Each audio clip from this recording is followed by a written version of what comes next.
162 million people watched a sommelier set my wine on fire. Half the internet called it a scam. The other half spent 3 years defending it.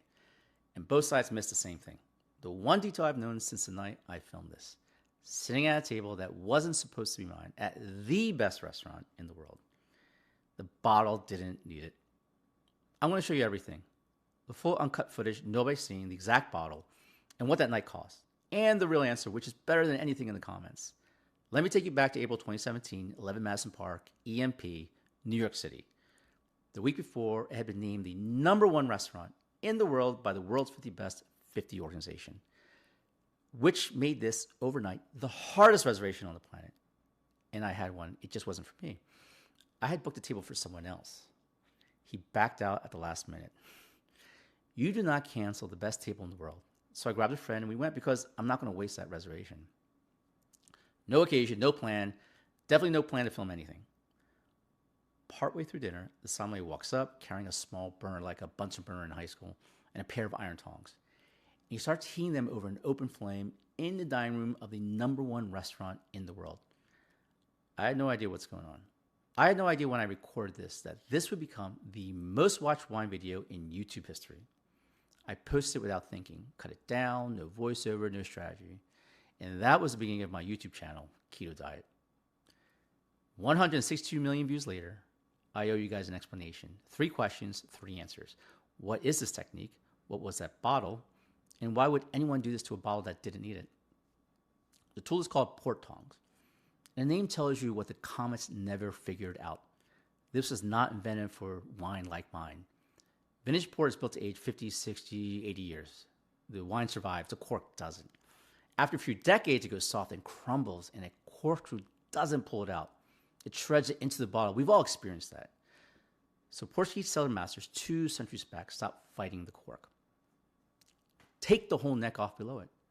Red hot iron stresses the glass in a perfect ring. A cold wet cloth shocks it. The neck snaps clean, cork sealed inside its glass collar. The wine never touches a crumb of it. And to address the many glass dust comments, a filter was used when pouring out the wine into the decanter. So the wine guys defending this in my comments, they were right. The technique is real. It had a real job. Just not on my bottle. Hold that thought. 3 years of people guessing what this bottle was and time to end it. Excuse my French as I'm about to butcher the name. It's a 2002 Robert Groffier Chambord Musigny Premier Cru Le Haut de Noix. That was terrible. Today, that bottle averages around $400 retail when you can find one, so not a $20 bottle. And dinner was $642 for 2 people before the wine. Now, the part I tease you with, here's the thesis of this entire video. The technique is real. The bottle was real. The need was not. The bottle was from 2002. The dinner was 2017. 15-year-old cork. 15-year-old cork come out with a corkscrew just fine. Sommeliers do it every night of the week. My bottle did not need port tongs. So were the cynics right? Was it just theater? Yes, it was theater. And here's why that's not the insult they think it is. EMP in 2017 wasn't just running the best kitchen in the world. They were running a philosophy. The food gets you the stars. The memory is the product. I had eaten there before, and I remember that every dish presentation was theatrical, and it still is. And you remember it long after you've left.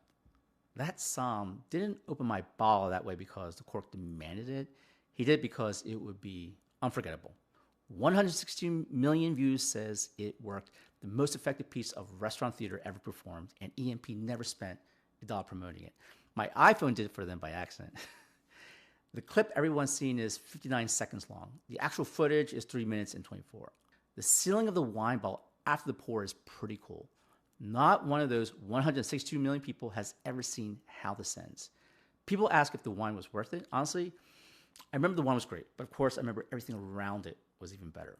But what I actually bought that night at a table that wasn't mine, at a dinner that almost didn't happen, was the moment a stranger in a suit set a $400 bottle on fire and snapped its neck off like it was nothing.